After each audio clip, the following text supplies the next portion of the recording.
That was the goal. That was the target. There was no plan B. I was going to attempt to be the next Denzel Washington. And I was destined for success. I got the signals all the time. I'm listed on IMDb, got some experience, caught momentum between 2015 and 2019. Things were on the way for sure. And then I realized I was getting involved with something that did not necessarily align with me anymore. Things started to change. The movie business, everything. So I shifted. I made the decision that a lot of actors are afraid to make. The realization that, you know what? This is not it. And it didn't have anything to do with me not getting jobs. It had nothing to do with me not getting opportunities because the opportunities were actually starting to come. Okay. It had everything to do with the fact that Hollywood is no longer in alignment with my views. And it's something that I started to question as early as 2008. We could even go as far back as my Power 106 days, because that's when the reality really set in. Okay. But then seeds were beginning to bloom and turn into a beautiful flower right about 2008. But let me take you back. My mother actually did not force me into it, but just gave me a nice little push. She recognized that I was very talented and she said, and she had a friend at the time who also had a son who was pursuing the business. You may recognize this guy. Yeah. So having a friend with a son who's pursuing the business was a perfect sort of inside look in terms of how to handle things. And so then she sort of put me on along the same path with the same sort of activities, attempting to get representation and that sort of thing. But once I took the first set of classes in, I want to say 82 or 83, right around there, I was flying on my way. I had the bug bit me, and there it was. The talent began to show a lot more. And next thing you know, I'm writing my own stories. Next thing you know, I'm performing in talent shows. And next thing you know, I see Denzel Washington on screen at age 14, and boom, it became even more emphatic. I want to do that. I want to do what he does. Let's go. Now, when you think about between 1980 and 2000, when you think about all the movies that were coming out within that time, it's a lot of movies. And I've always known that Hollywood was a very big propaganda machine. I've always known this more so when I was 8 years old. Um, at the time, my mother was married to a gentleman who was no longer here. May he rest in strength. And he would bring this to my attention at times. He happened to be Muslim and would mention that Hollywood is not all what you think it is.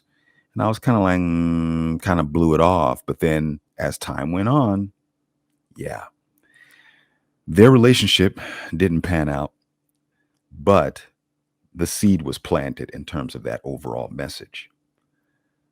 But at the same time, you think of the movies that came out, even with Hollywood being a propaganda machine and the ultimate hypnotist, there were gems inside of these old movies that could be used in a positive way. When you think of the old Rocky films, the original Star Wars trilogy, the original first three Indiana Jones movies, the list goes on and on and on. And a testament to this is when you watch YouTube movie reactions here on YouTube. A lot of the times they're reacting to the movies before the year 2000. They'll do stuff in the 2000s, but the bulk of those movie reactions that you'll see are the old classics, where the messages of positivity were actually present even within the propaganda machine. So then I continue pushing on. I continue to attempt to get into this thing. Now, once I got in radio, there was another eye opener that occurred. Quid pro quo. Right. Certain people getting certain opportunities, nepotism, that became more pronounced. Started to see that whole deal, even though I wasn't even attempting to go on auditions. I wasn't writing any scripts because I'm also a writer. Wasn't doing any of that during my radio days. And I did an episode of T.O.T on this. So it was basically it was me observing the machinations of the entertainment industry without participating full go in it. More of an observer. Worked in promotions, right? Which is another facet of the industry. Being the talent and being a part of the marketing are two different things. But you understand what the big picture is in terms of marketing, propaganda, and getting people to do things using images.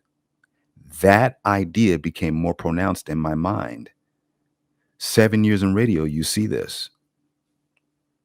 And I saw celebrities, I saw how they move, and I said, so that's what it's like. That's what it's like to get lots of attention. That's what it's like to get a lot of things for free, even though you can afford it. Okay. So again, seeing the machinations of this thing, image and the power of image, controlling people's minds with images, billboards, marketing campaigns, and all that sort of thing. It's one of the greatest things I could have gone through at the time because I was in my early to mid 20s up until my early 30s. By the time I got out of radio, I was behind the eight ball because I didn't have anything on the resume for the acting. And so I got back in, did some stand up at the Comedy Store, which I've talked about on T.O.T. But then all of us, and this is 2008, by the way, by the time that happens. So I'm 32 and behind because my resume wasn't thick enough. I had to gain the experience, develop the relationships. That was important. It is important, especially in Los Angeles. Relationships, who you know, quid pro quo. So going through all of that, and then finally giving one solid push that I knew was going to take a good stretch of time. I said, okay, here we go again. I'm going to do this. But then all of a sudden, I work as a tour guide. 2009, get hired to do that. And once again, I am introduced to more truth. A Hollywood tour that talks about the history of Hollywood, why it exists, where it came from, all of that. And then you start noticing things. You start noticing the symbolism. You start noticing, why is the entire Walk of Fame shaped like a cross? D.W. Griffith, one of the pioneers of the industry, had his funeral inside of a Masonic temple on Hollywood Boulevard that is now used for the Jimmy Kimmel studio. Oh, there is a casting couch inside of the Hollywood and Highland Mall. It's no longer there, by the way, because they renovated the entire thing. It's not even called Hollywood and Highland anymore. It's called Ovation, right? But once upon a time, there was a casting couch there, or what the symbol of the casting couch. And it was called the Road to Hollywood. When you look up Hollywood and Highland Mall, old photographs, you'll see what I'm talking about. Quotes from different people in the business talking about how they made it, and all the quotes would end at this casting couch. So all of that stuff and casting couch, casting couch, the very meat of the Harvey Weinstein situation in 2017. Right, the Me Too movement. And you sit back and you say, well, wait a second, hang on a minute. The casting couch has been around longer than 2017. It's been around longer than 2017. So that means people knew that this goes on, but they were quiet about it. Why were they quiet about it? Well, because they want those opportunities. Quid pro quo. See, again, it goes back to that. Quid pro quo. So seeing all of this, knowing the history of the business, understanding marketing and propaganda and how it's used, and then seeing that opportunities are starting to change up because right about 2008, things began to shift in the types of movies that were being done. Okay, now I mentioned that a lot of the great movies before 2000, there's some good movies in the 2000s, but really things started to taper off, and now we're entering into the age of sequels, reboots, and remakes, which started to pick up even more right about 2008. It's actually happening all in the 2000s, but really started to pick up in momentum. And you're sitting back saying, okay, this is not what I want to be a part of. I don't want to be a part of them rebooting stuff that's already been done over and over and over and over and over and over and over again.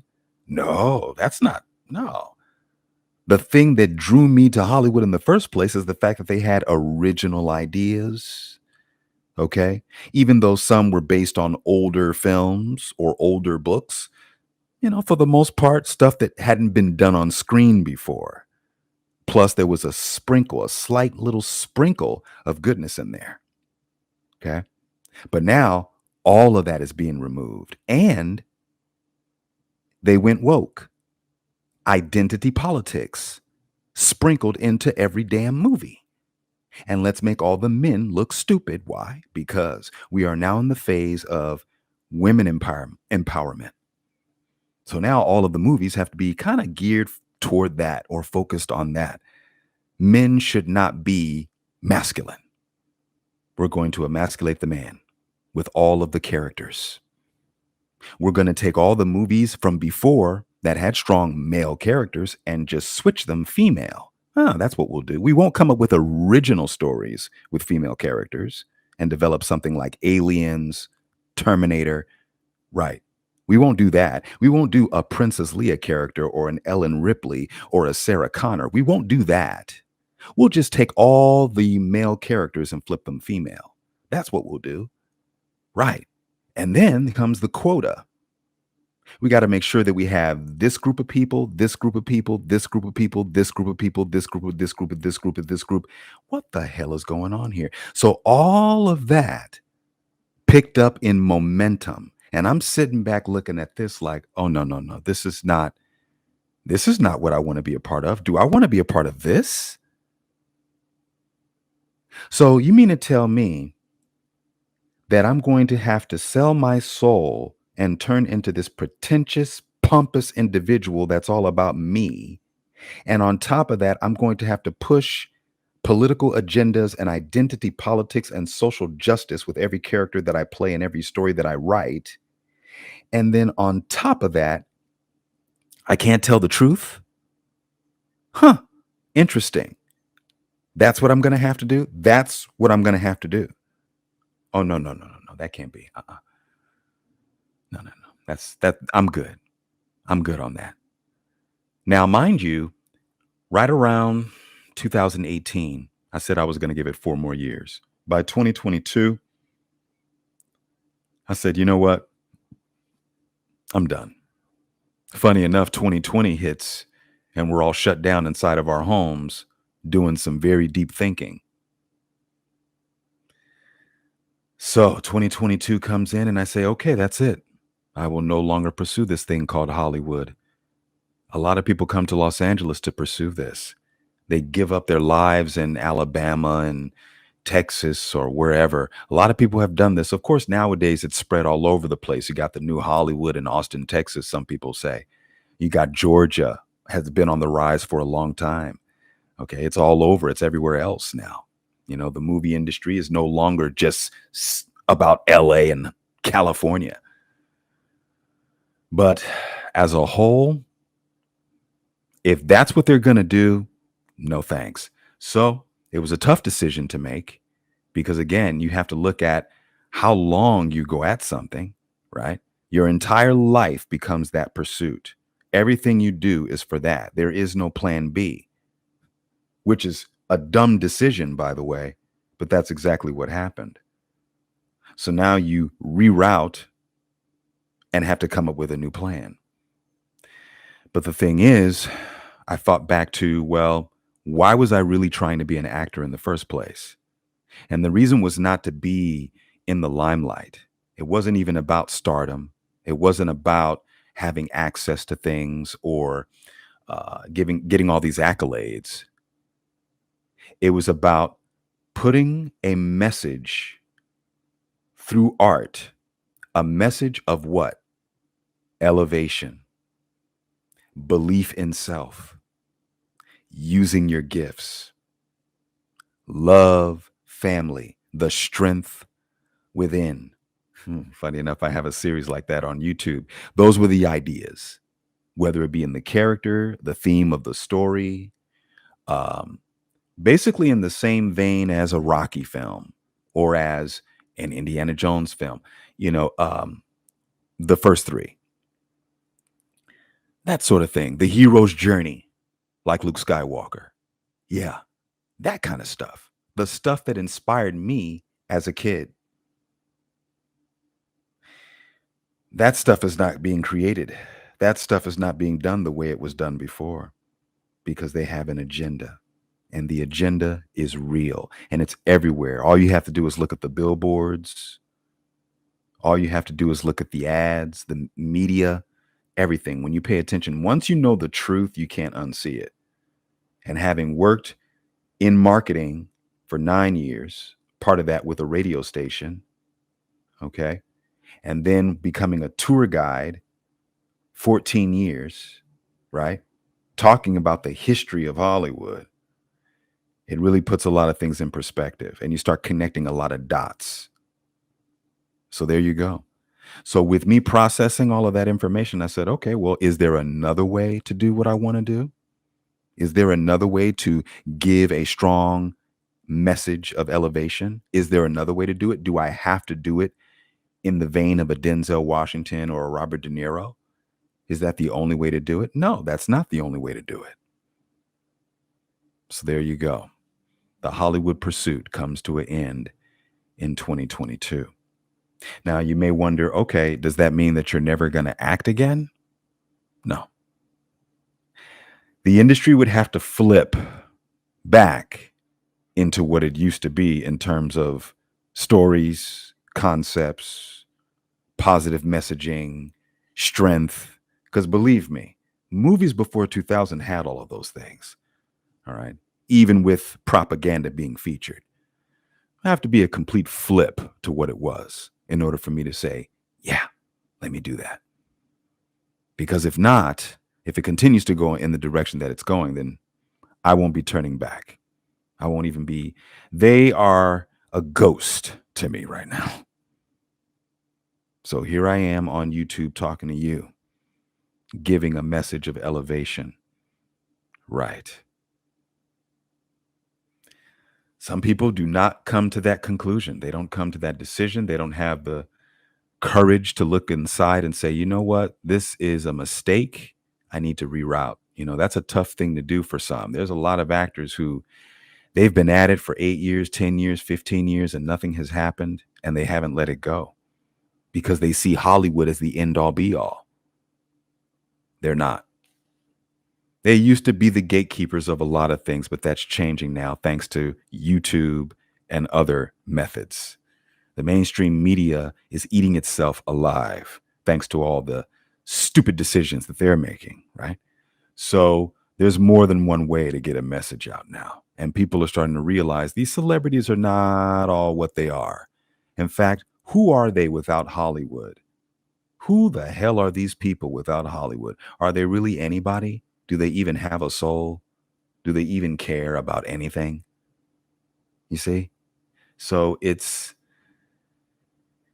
was a good decision. And the signs were already there anyway, because big opportunities were eluding me throughout my journey. A lot of big opportunities sort of just passed by me, or maybe I was led not to go in that direction, but I would see it from a distance, being in radio, seeing it from a distance, working as a tour guide, seeing it from a distance. I was always around it, but never really got in it. And that was a sign from God saying, you're very talented, but this is not really for you.